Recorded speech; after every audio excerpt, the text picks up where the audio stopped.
Bem, boa noite. Eu sou o aluno Pedro Lucas, do grupo formado pelos discentes Marcos Vinícius Souza de Oliveira Carvalho e Pedro Lucas Silva de Santana. Eu estou hoje aqui para realizar o vídeo e a apresentação do nosso relatório referente a máquinas térmicas alternativas de grande porte, tendo como nosso professor o Felipe Orlando Centeno de Gonzalez. Bom, aqui eu vou comentar brevemente sobre o nosso resumo do como vai funcionar o nosso trabalho.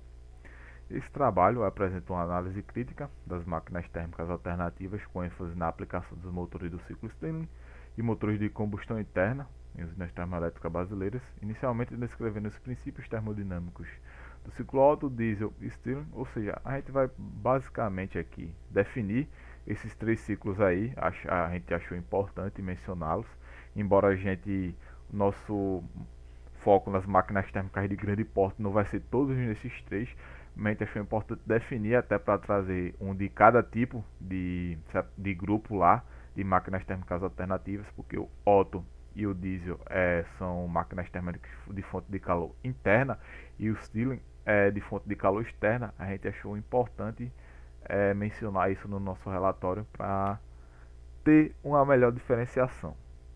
A gente vai classificar as máquinas térmicas em sondadores de calor, né, como eu acabei de abordar, destacar as principais diferenças entre os equipamentos de pequeno porte e grande porte. A gente vai mencionar isso também. Em seguida, vamos examinar com o estudo de caso as usinas do Termocabo, com a potência de geração de 48 megawatts, e a SUAP, energética SUAP 2, que tem uma potência de geração de 381,2 megawatts. Ambas em Pernambuco, e vamos detalhar os aspectos da capacidade instalada, sistema de abastecimento de combustível, modos de operação e contratos de reservação de carga. Ademais, são caracterizados os motores estacionários da Wärtsilä, inclusive suas configurações, eficiências térmicas e perdas energéticas. A gente utilizou esse motor aqui como nosso principal tipo de motor, que a gente montou todo o relatório. No final a gente vai concluir com ele sobre o motor que a gente achou interessante trazer aqui nesse documento, bem como os subsistemas auxiliares que asseguram a confiabilidade desse disponibilidade. Ou seja, para esse motor funcionar numa termoelétrica da forma correta, tem uma série de subsistemas para que ele forme de forma eficiente e segura, que é bastante importante. Por fim, a gente vai discutir o papel da tecnologia, contexto dos Objetivos de Desenvolvimento Sustentável, enfatizando a necessidade de integração com fontes renováveis e a adoção de soluções de cogeração para mitigar a emissão de carbono. Como a gente está lidando com queima, né, de combustível, emissão de gases, como engenheiro, nós temos que prezar pelo desenvolvimento sustentável. A gente tem que encontrar formas de mitigar essa emissão de gases e, se possível, inibi-la. As palavras-chave: máquinas térmicas alternativas, os ciclos, os três, as usinas termoelétricas, motores estacionários e a eficiência térmica. Pronto, aqui tem o nosso sumário. A gente tem a nossa introdução, máquinas térmicas alternativas de pequeno porte. A gente vai falar sobre fonte de calor, a de fonte de calor externa e as de fonte de calor interna, ciclo Otto, ciclo diesel. A gente vai falar um pouco das máquinas térmicas alternativas de grande porte. A gente vai falar da teoria da usina dos motores alternativos, detalhamento dos quatro tempos, comparação com outros ciclos, tecnologia de motores a diesel para usinas, análise da Termocabo e a energética SWAP 2. A gente vai falar sobre as duas. Uma fabricante de motores alternativos de grande porte, essa Wärtsilä, é uma dessas, que a gente trouxe aqui no nosso documento. A gente vai falar das características técnicas dos motores que ela fabrica, das eficiências e perdas energéticas, que já que é um motor real, ele contabiliza essas perdas energéticas, que são as irreversibilidades, né, de um processo termodinâmico. Aplica-se também em usinas termoelétricas, ou seja, a gente vai pegar esse motor e vai estudar ele aplicado na usina termoelétrica, até porque basicamente a usina termoelétrica ela serve como uma usina de emergência, né? Quando aqui no Brasil, um exemplo, quando nossas usinas de hidrelétricas não estão na máxima eficiência, a gente está nos períodos de seca, As termoelétricas estão aí para auxiliar nessa situação, para que não haja queda de energia nos municípios, nas cidades ou até no estado. A gente vai falar das configurações típicas desse motor e um exemplo prático de uma usina com esse motor. A gente, no finalzinho, a gente vai abordar os desafios e tendências tecnológicas, limitações operacionais e inovação em curso, ou seja, a gente vai falar de alguns motores que estão em desenvolvimento desse tipo. A gente vai fazer a conclusão e por fim tem a nossa referência bibliográfica. Aqui tem a nossa introdução, eu vou ler aqui e vou falar sobre. As máquinas térmicas são dispositivos que utilizam a fonte de calor para gerar trabalho. Elas podem ser classificadas em dois grandes grupos, alternativas e rotativas. Ressalta-se que ambas têm as mesmas finalidades, mas diferem da forma como realizam o processo. Basicamente a gente está definindo aí o que é a máquina térmica, né? Que ela transforma calor em algum trabalho útil, seja ele qual seja, trabalho elétrico ou trabalho de eixo. E aí tem os dois grandes grupos que foi definido nas aulas, né, que é as alternativas e as rotativas. Dentro dessas, o que nos interessa é a alternativa, que é aqui esse trabalho como foco as máquinas térmicas alternativas, e dentro dela tem os subitens, as subdivisões, com as fontes de calor interna, que são o ciclo Otto, Diesel, Miller e Atkinson, só que a gente só vai falar sobre o Otto e o Diesel, e tem as fontes de calor externa como o ciclo Stirling. A gente vai falar um pouco sobre ele também. Nota-se que as máquinas térmicas alternativas são comumente encontradas em veículos como automóveis e caminhões, ou seja, os carros que a gente encontra aí na rua. Um Fiat, por exemplo, funciona a ciclo Otto. E geralmente aqui que a gente encontra no Brasil, né, dificilmente a gente encontra esse carro de pequeno porte, tipo um Palio, funcionando a Otto, mas a gente encontra as caminhonetes ou até aqueles carros 4x4 funcionando a diesel também. Entretanto, como é a finalidade desse trabalho, não só se limita ao setor de transporte, né? Ele pode ser utilizado para a geração de energia elétrica para abastecimento urbano em situações de emergência. Aqui vamos falar um pouco das máquinas alternativas de pequeno porte, entre aspas, né? Basicamente a gente vai definir o ciclo termodinâmico e dentro dele citar os motores de pequeno porte, que é os que basicamente a gente utiliza nos carros, que é a gente utiliza ele para explicar o funcionamento desses ciclos. A gente vai iniciar aqui com o ciclo Stirling, que basicamente foi idealizado em 1816 pelo ministro escocês Robert Stirling, visando uma alternativa mais segura de eficiência para o ciclo a vapor. Ou seja, naquela época, né, estava em alta o ciclo a vapor das máquinas a vapores e ele visualizou que o ciclo a vapor não era tão seguro, até pela limitação tecnológica da época. Ele fez o estudo e definiu esse ciclo Stirling aí, que é basicamente um ciclo real e reversível, internamente reversível. Aí consiste de 4 processos internamente reversíveis em série. Compressão isotérmica do estado 1 até o estado 2, ou seja, temperatura constante. A temperatura TC é constante, né? TC. Aquecimento ao volume constante, ou seja, a isovolumétrico, do estado 2 até o estado 3. Expansão isotérmica do estado 3, ou seja, temperatura constante do estado 3 até o estado 4, ele expande, o fluido vai expandir, vai empurrar o cilindro. E aí, a temperatura e o volume do estado 4 até o estado 1, ele tem um resfriamento do fluido a volume constante para completar o ciclo. Aí conforme essa figura aqui abaixo. Tem uns diagramas, né, PU e TS aqui do ciclo Stirling. Basicamente aqui é do estado 1 para o estado 2, ele tem a compressão isotérmica, ele comprime e aumenta um pouco a pressão. Do estado 2 para o estado 3 ele aquece a volume constante, ou seja, o volume está constante, só que quando aquece devido ao aquecimento da molécula, a pressão aumenta.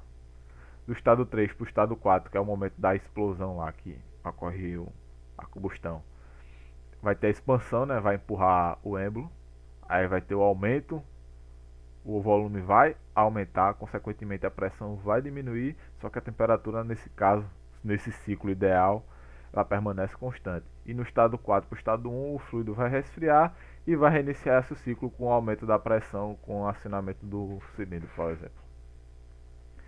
É importante ressaltar que esse ciclo é geralmente utilizado para embasamentos teóricos que apresentam a eficiência bem aproximada do ciclo de Carnot.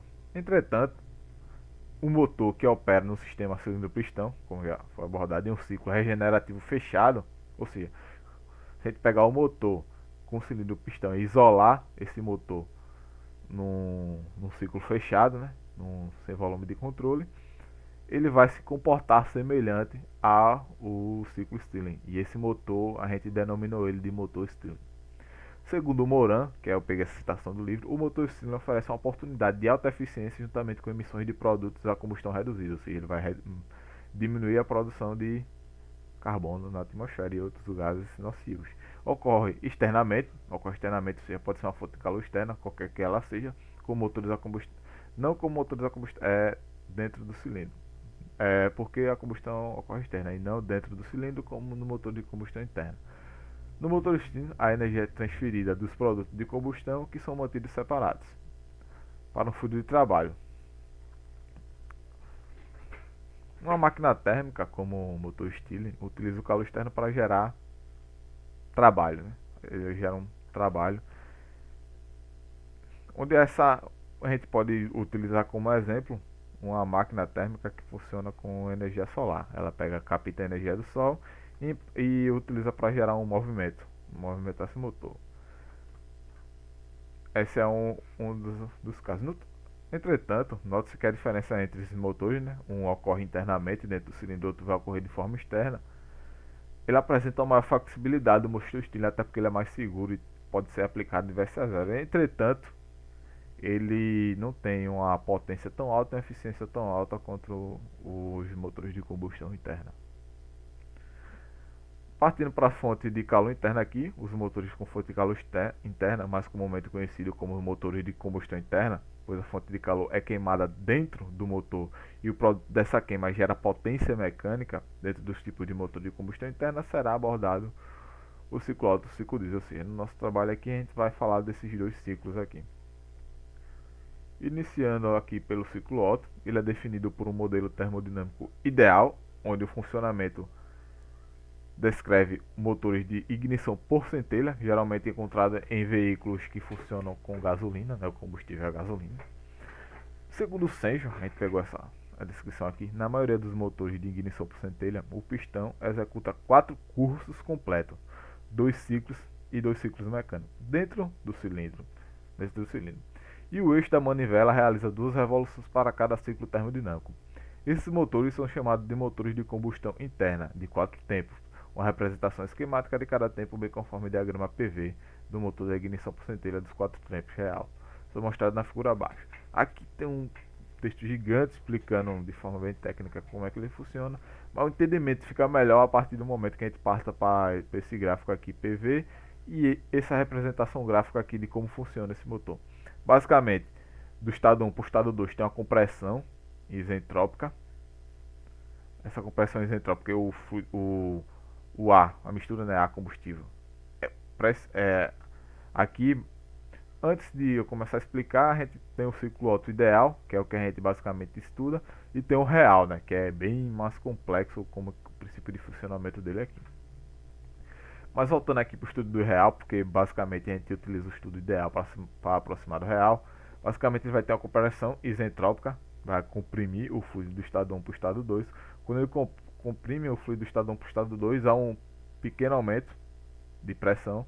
Quando ele é comprimido, a gente basicamente joga calor, né, que acende a centelha lá dentro, que é a ignição. Quando o fluido aqui é esquentado, que a gente joga calor aqui dentro, há um aumento de pressão no sistema, do estado 2 para o estado 3 é um fornecimento de calor. O volume permanece constante, ou seja, o volume constante, não teve expansão, ou seja, com o volume constante adicionando calor, a pressão aumentou. Do estado 2 para o estado 3 ocorre a combustão, né? Aqui dentro, com a combustão, ele empurra o êmbolo para baixo, do estado 3 para o estado 4, e tem a expansão desse fluido aí devido à combustão, uma expansão isentrópica. Com isso, o calor é perdido, né? Ou seja, isso aqui basicamente aqui é válvula, trazendo para uma explicação de um motor, né? Aqui basicamente seria a parte da válvula A adição aqui seria a válvula de escape. Aqui é a saída do calor, ou seja, a saída do... seria para o escapamento, podemos dizer assim, do estado no quadro T, que é a rejeição do calor.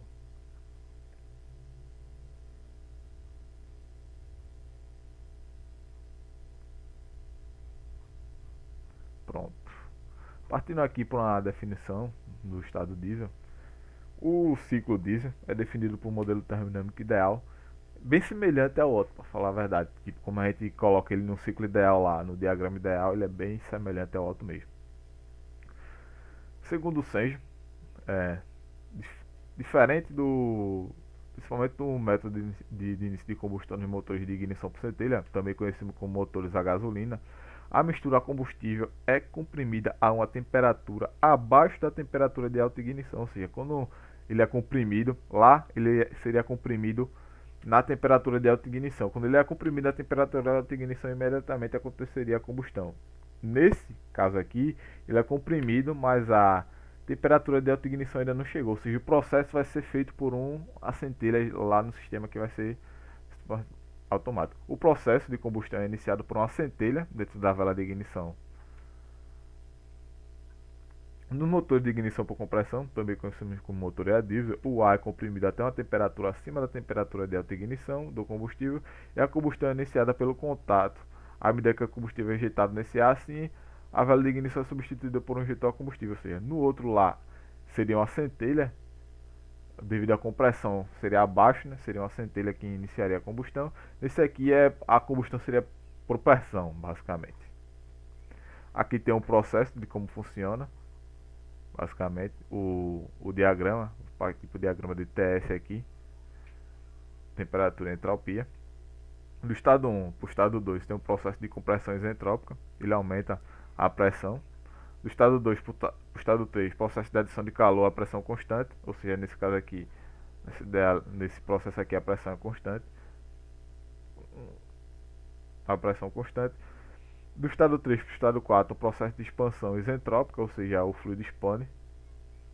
E no processo 4 para o 3, o processo é a rejeição de calor, a saída de calor do sistema. Apresentado um pouco aqui brevemente os ciclos de termodinâmica desses motores aí de pequeno porte, a gente agora vai partir para as máquinas térmicas alternativas de grande porte. A gente vai de fato para o tema desse trabalho aqui. As usinas termoelétricas com motores alternativos,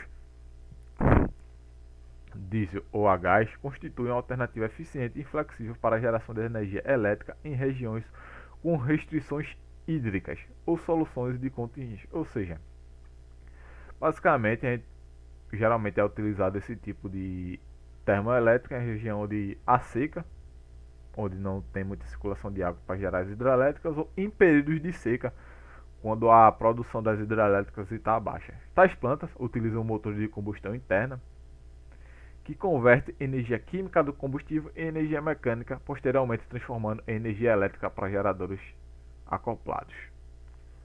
Conhecendo os princípios de operação, é possível definir os ciclos termodinâmicos, como já foi definido, né?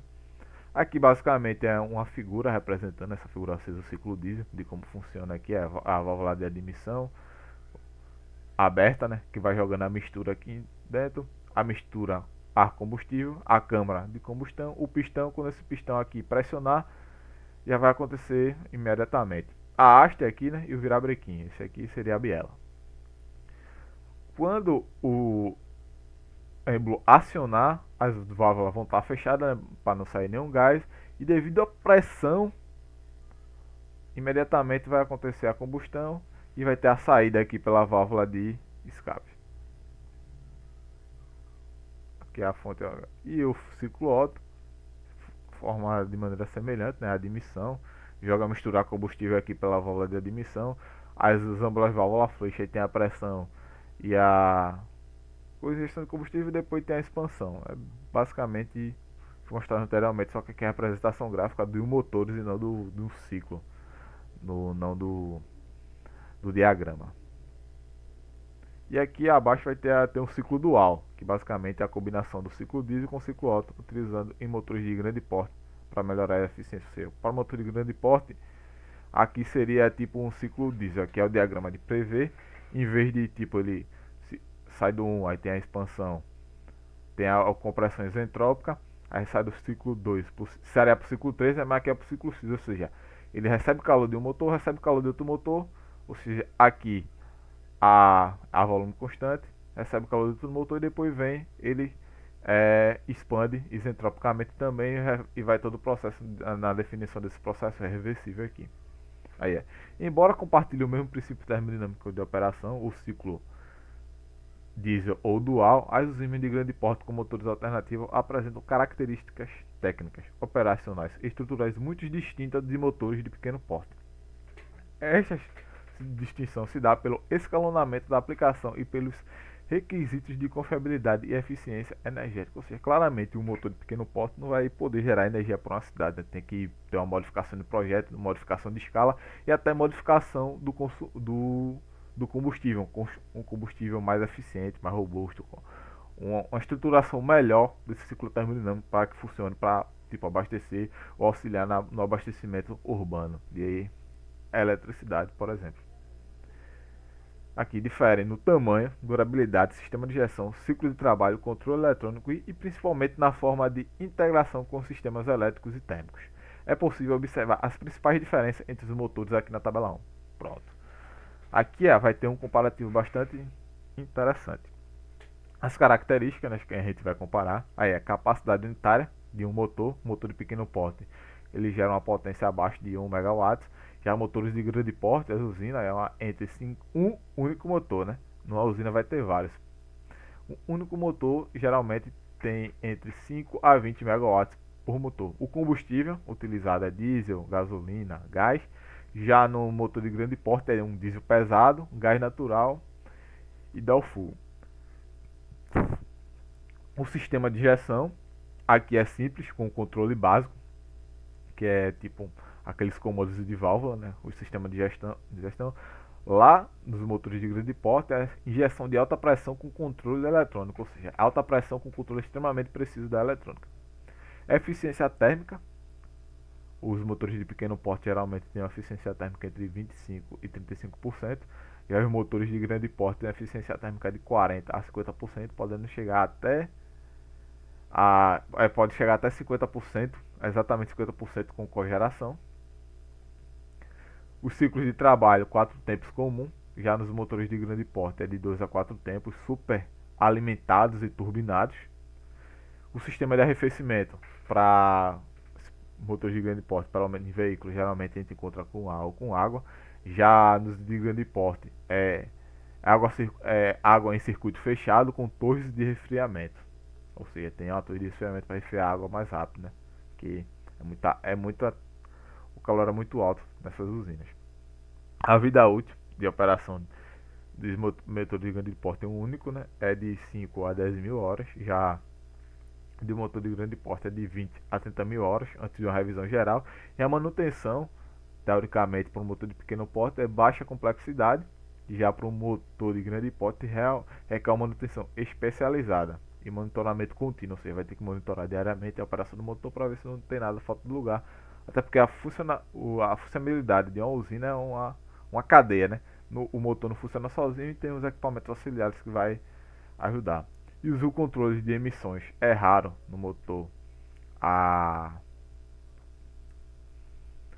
O motor de pequeno porte, já no motor de grande porte é o sistema CCRC, dessulfurizador e catalisadores, ou seja, é um controle bem rigoroso, porque diferente de um carro, uma usina, se não tivesse esse controle, a emissão de gás seria extremamente grande. Aqui a gente tem uma breve descrição: o ciclo diesel, compressão apenas de ar, seguido de injeção direta de combustível, que inflama devido ao calor da pressão. Ciclo Otto, mistura combustível comprimido e inflama por centelha, ignição por faísca. Ciclo dual, combinação dos dois ciclos, diesel e Otto, utilizando motores de grande porte para melhorar a eficiência de acordo com a tabela 2. Podemos ver algumas considerações sobre as diferenças desses motores. Aqui os aspectos, tem a eficiência, grande porte e pequeno porte. A eficiência maior, até 50% de sistemas combinados e menores de 30% a 40%, ou seja, utilizar aqui para esses ciclo duplo, aquele ciclo dual, chega até 50% para grande porte. Já do pequeno porte tem uma pequena melhora, porque, voltando aqui, abaixo de 1, né? Já deu uma melhor aqui, ó. 25 a 30%. Aqui já chegou de 30 a 40%. Teve basicamente, podemos dizer, teve um ganho de 5% utilizando esse ciclo dual. O sistema de injeção direta de alta pressão de 30 a 40 bar, que é a injeção indireta ou command word, que é command valve. Refrigeração do sistema líquidos forçados com torre de resfriamento. Líquido, a refrigeração a ar, o sistema de arrefecimento com ar ou com água. Superalimentação, turboalimentadores acionados por turbinas de exaustão. Aqui é compressores mecânicos, ou ausentes, ou não tem, né? Superalimentadores. Vida útil de 12 a 30 mil horas. A 1800 RPM. E para esse aqui a vida útil já é bem menor do que os demais lá, né? De 500 a 1500 horas dá 3600 RPM. E o custo de operação, de aplicação, o maior investimento inicial e o menor investimento por kilowatt, já é a indústria de contínuo backup, e o menor investimento maior por custo, pequenos geradores de veículo. Quem falar um pouco da teoria das usinas a motores alternativos, o ciclo diesel. Uma máquina térmica converte calor em trabalho mecânico por meio de ciclos termodinâmicos. Nas usinas elétricas, como motores alternativos a diesel, aplica-se o ciclo diesel, que é um ciclo termodinâmico de combustão interna que opera em 4 tempos, convertendo energia térmica em trabalho mecânico. Sua eficiência é determinada pela taxa de compressão, tipicamente entre 14 para 1 ou 25 para 1 em motores estacionários, e pela temperatura de autoignição do combustível, de aproximadamente 210 graus Celsius para diesel contra 350 para gasolina no ciclo Otto.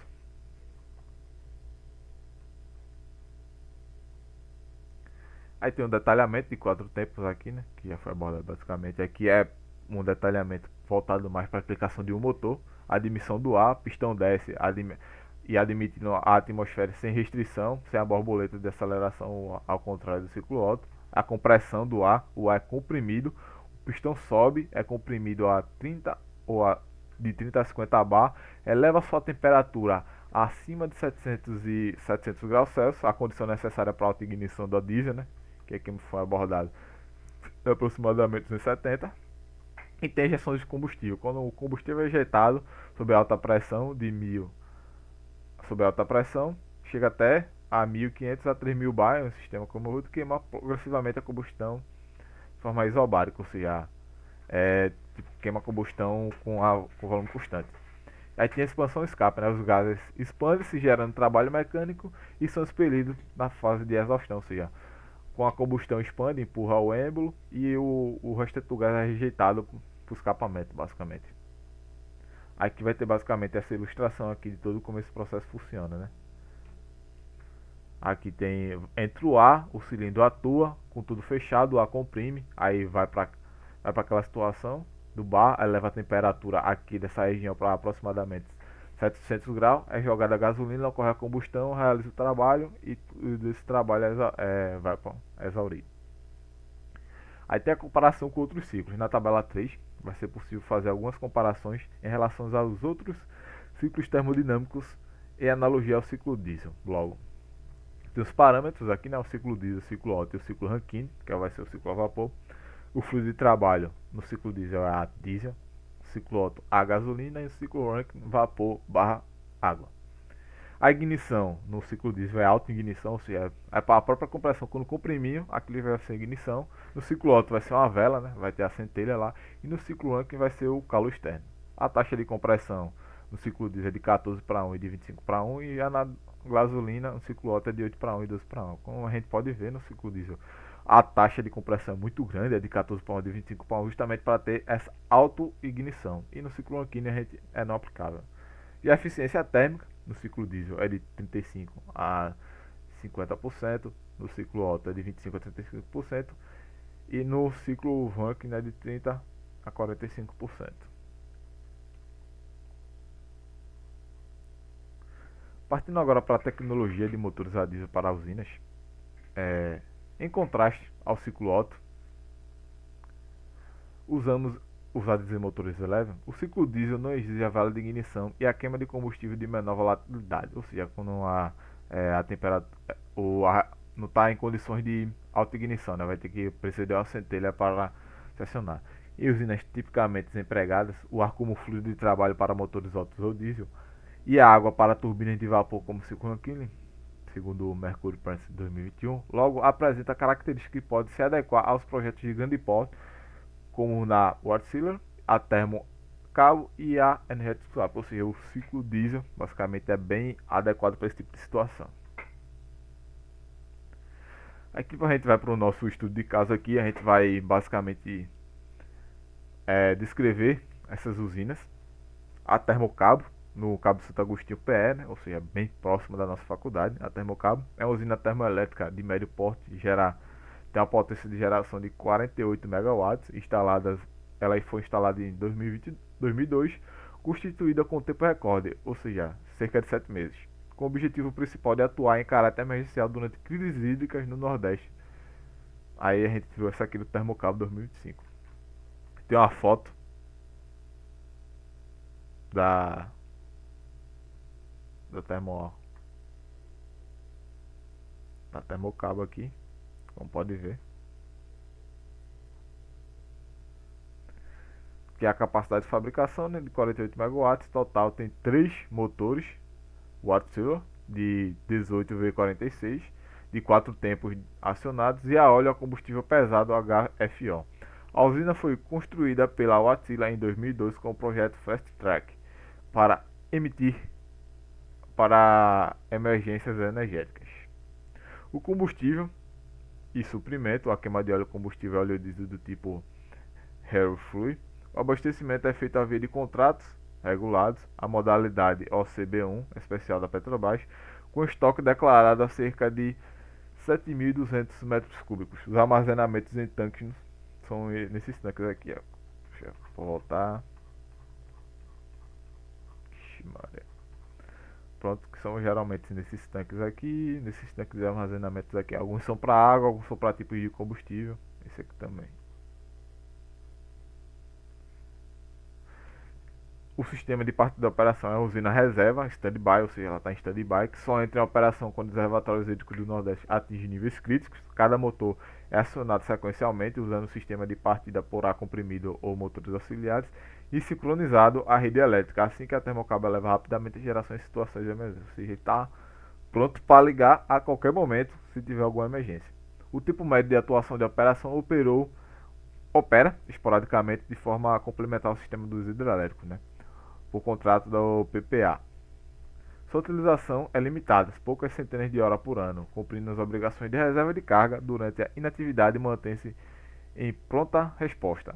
Ou seja, ele opera pouco durante o ano, mas o ano todo ele está preparado o ano inteiro, todo dia, para operar em caso de emergência no Nordeste, emergência energética. O pessoal da operação permanece de plantão e são feitos testes periódicos de manutenção preventiva e o Wärtsilä renova o contrato de operação periodicamente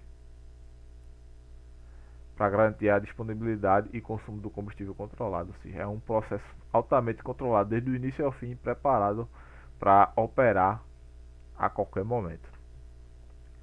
A Energética Swap 2, o complexo de Swap em Pernambuco, né? É Energia Swap 2 SA, também conhecida como Swap Energia, é uma usina termoelétrica de propósito específico com capacidade instalada de 381,12 megawatts. A planta iniciou a operação em 24 de janeiro de 2013, sendo contratada pelo Regime de Disponibilidade e Despacho pela Operador Nacional de Sistemas Elétricos, ONS, conforme demanda.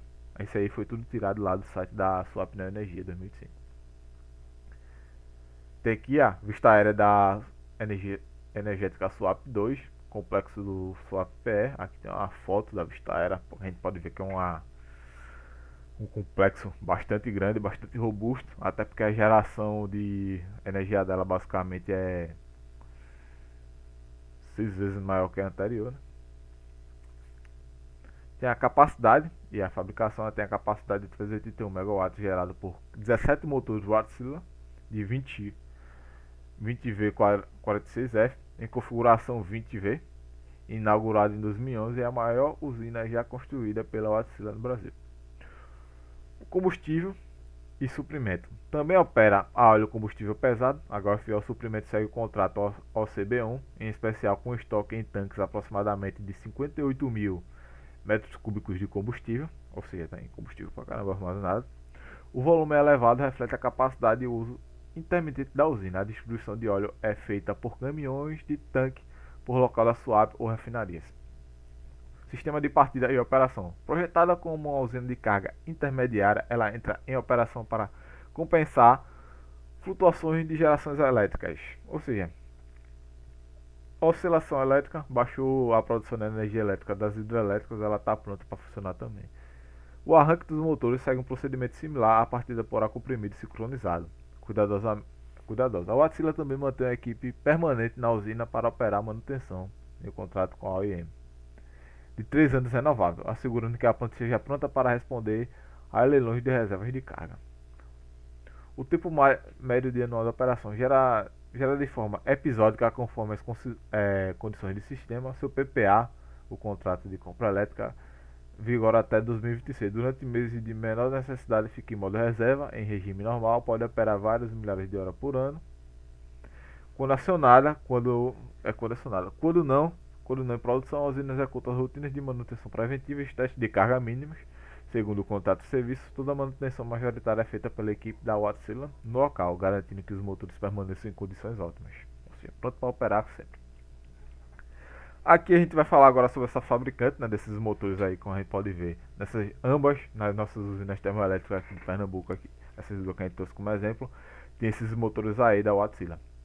A escala da Wärtsilä exige um conjunto robusto de sistemas integrados. O coração da planta são motores alternativos de grande porte, exemplo 18V46 da Wärtsilä, frequentemente em arranjos modulares, e a seu redor organizam-se os sistemas auxiliares como alimentação e injeção de combustível de alta pressão, lubrificação com resfriamento forçado, admissão e exaustão com superalimentação, arrefecimento com circuitos independentes e monitoramento com controle automático por sistema SCADA. SCADA, que é basicamente controlar a distância. Esses subsistemas operam de forma coordenada para garantir a máxima eficiência, disponibilidade e segurança da usina. Características técnicas dos motores estacionários da Wärtsilä: baixa rotação, de 300 a 750 RPM, reduz o desgaste mecânico e aumenta a vida útil, até 100 mil horas de motores da Wärtsilä, em motores da Wärtsilä, né? Múltiplos cilindros, V12 e V20, ou seja, a gente mesmo comumente em carros V6, V8, V12, mas aqui já chega no V20.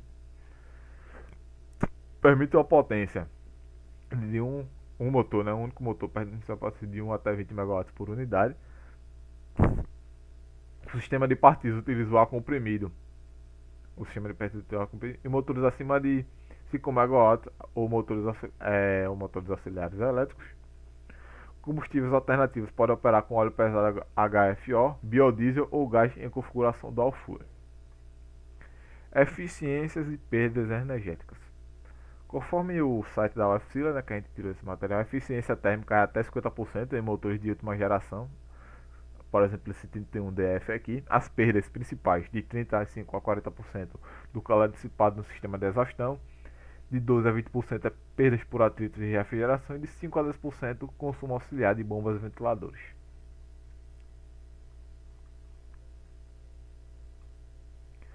Aplicação: nessa aplicação desse motor em usina termoelétrica, a configuração tipo da Wärtsilä. Geração contínua: no base longa, os motores operam com carga constante, exemplo usinas em ilhas e região remota. Geração de reserva, backup, acionamento rápido, um acionamento rápido menor do que 30 segundos em caso de falha de rede principal, ou seja, está faltando energia, aconteceu tudo de errado, a hidrelétrica quebrou, ele já pode acionar em menos de 30 segundos.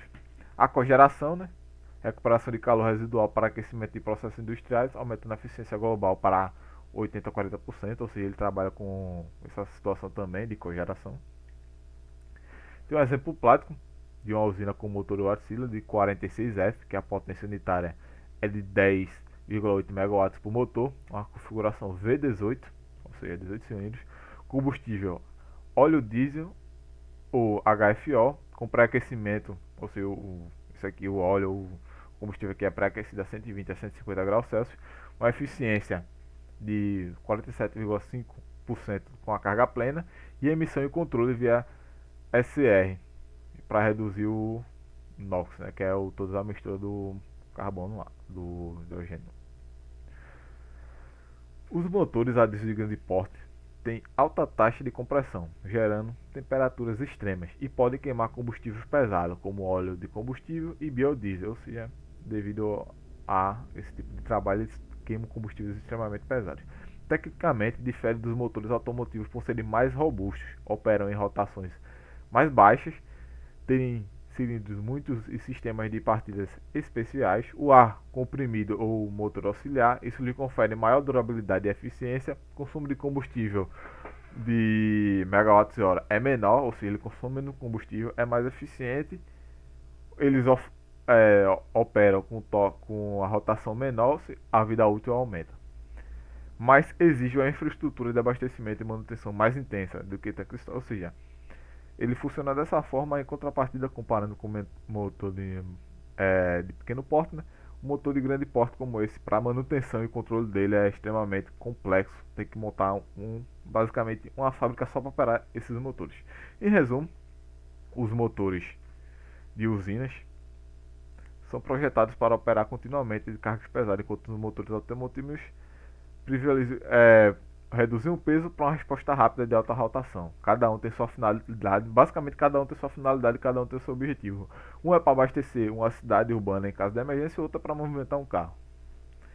Em grandes usinas, vários motores combustíveis acoplados geram eletricidade. Cada motor forma um gerador síncrono, ou seja, eles funcionam de maneira síncrona, cujo torque é convertido em potência elétrica. Os ciclos térmicos envolvidos, por exemplo, diesel, Brayton para turbogeradores, definem a eficiência de regimes de operação em usinas de biodiesel puras. O ciclo diesel é predominante, enquanto centrais com turbina de gás são o ciclo de Brayton. Compressão, barra combustão, barra expansão. Tem os desafios tecnológicos aqui. Eu vou começar a comentar. Limitações operacionais, o alto custo de manutenção, troca de componentes críticos, anéis de pistão e válvula a cada 20 mil horas a 30 horas, ou seja, o custo de operação bastante alto, né? Que essas peças para manter um equipamento desse são bastante caras. Dependência de combustível fóssil, apesar de aceitarem biodiesel, ainda emitem CO2, ou seja, depende de combustível fóssil e ainda poluem a atmosfera. Inovação em custos. Os motores do Alfulho operam com diesel mais gás natural, ou seja, já tá tendo inovação operando com gás mais natural e diesel. O gás natural já é menos poluente do que os demais combustível. Sistema Watt Recovery, turbina a vapor secundárias para aproveitar o calor residual, ou seja, melhorar a eficiência do uso da energia, né? Aproveitar essa energia dissipada. Hidrogênio como combustível, um projeto piloto. Exemplo, lá se testando motores a 100% H2O.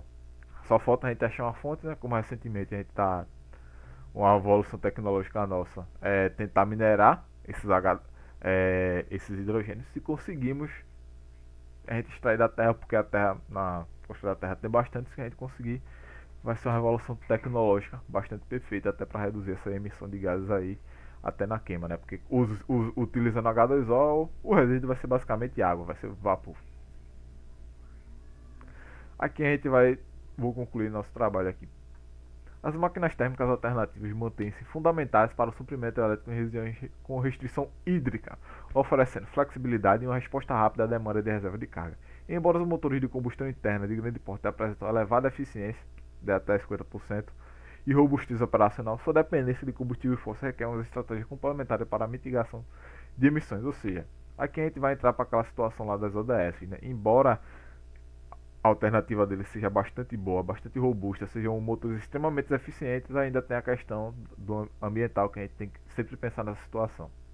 Nesse sentido, a integração do sistema dual fuel e a recuperação de calor residual por meio de tubos geradores a vapor e o uso de combustíveis renováveis, biodiesel e hidrogênio configura-se como caminhos promissores. Como eu tinha falado, né, entre uma revolução tecnológica que eu vi recentemente, o objetivo futuro da agora é a gente minerar, literalmente minerar H2O. Se nós conseguimos, perfeito. Que com esses motores aí evoluindo para funcionar a hidrogênio, a gente conseguindo minerar H2O, o resíduo vai ser vapor, basicamente água.